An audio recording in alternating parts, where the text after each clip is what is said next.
This man became the youngest head of state ever in history. He became the head of state just after his 25 years birthday celebration. His name is Valentine Melvin Strasser. So in this video, you will understand the rise and the fall of Valentine Strasser. Some people said he was 25 years, some people said he was 27 years, but what we have in history based on research, it says he was 25 years, 3 days old before he became the head of state in Sierra Leone. But his presidency came with no election, with no political career. So him and some other military leaders decided to set up a coup, which took place in 1992. After that coup, some people were happy, they call it a revolutionary, while others also call it a disaster waiting to happen. If you are new to this channel, welcome to the platform, or if you have already been a member of this platform, thank you for your support and welcome. So firstly, let's try to understand who was Valentine Strasser. His full name is Valentine Melvin Strasser, who was born in 1967.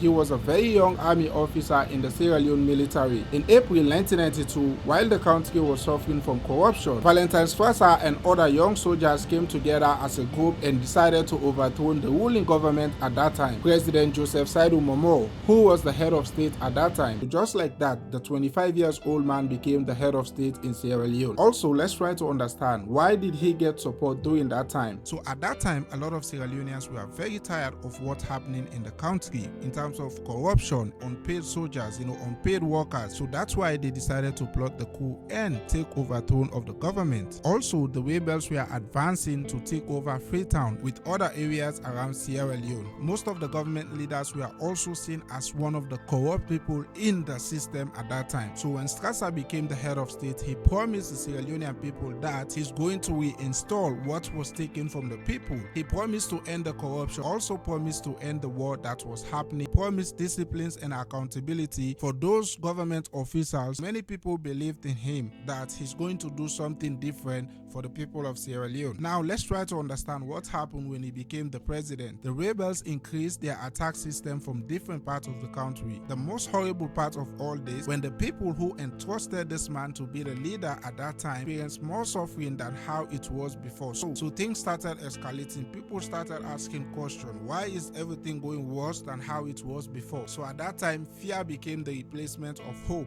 Also, the military ruling replaced the democracy that we had at that time. But many people thought also that because Strasser was a young guy, he didn't have any experience of how to become a leader, and when he took up that position, things getting worse because he didn't know what to do. He was making decisions in the wrong way. The leadership became unstable. So all the promises that he made slowly disappeared. Let's talk about how they betrayed him during his own regime. A lot of people also had different intentions inside the military government. Most of them, their trust faded away and the power struggle began because there were people who thought that they can do better than what he was doing at that time. And then the history repeats itself. In January 1996, Strasser was overthrown by his own deputy, Dr. Julius Maada Bio, who is the current president of Sierra Leone right now. The same way that Strasser came to power, and that was also the same way he lost the power. Could you do me, I do you. That's how we call it in Sierra Leone, right? With no election, no resistance,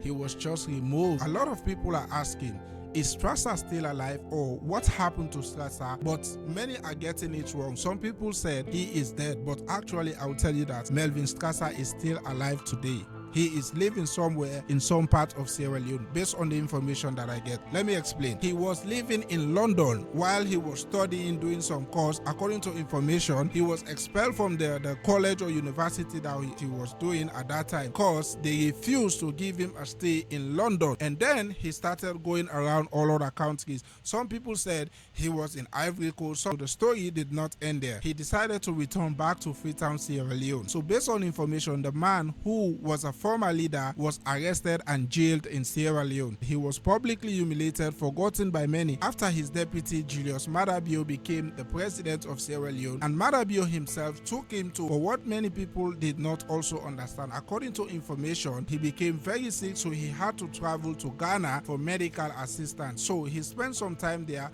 and then he came back. Based on the information, he lost one of his legs, so he became amputated. And then when when he returned back to Freetown, Sierra Leone, His Excellency Dr. Julius Maada Bio, the Grafton area, built a house for him where we know that he was living as of currently. So for those of you who thought that he is dead, no, he is still alive in 2026 today. There is something that we really need to learn from Strasser's story. Age alone does not make a leader. Power without preparation is dangerous. Military force cannot also replace good governance. Loyalty in politics never lasts. Accountability will always find you and strike you. Many of us, we forget that power is just temporary. It is not a lasting something. So if you are leading the people anywhere in the world, be careful of how you lead the people, because tomorrow you might be accountable, or you might be similarly treated just like the way Strasser was treated. Was Valentine Strasser a young man that was pushed to power very fast, or somebody who had his own moment and also failed in his own moment? Drop your thought in the comment section, and also remember that history is always useless if we refuse to learn from it. And I'll definitely see you in another video. Peace.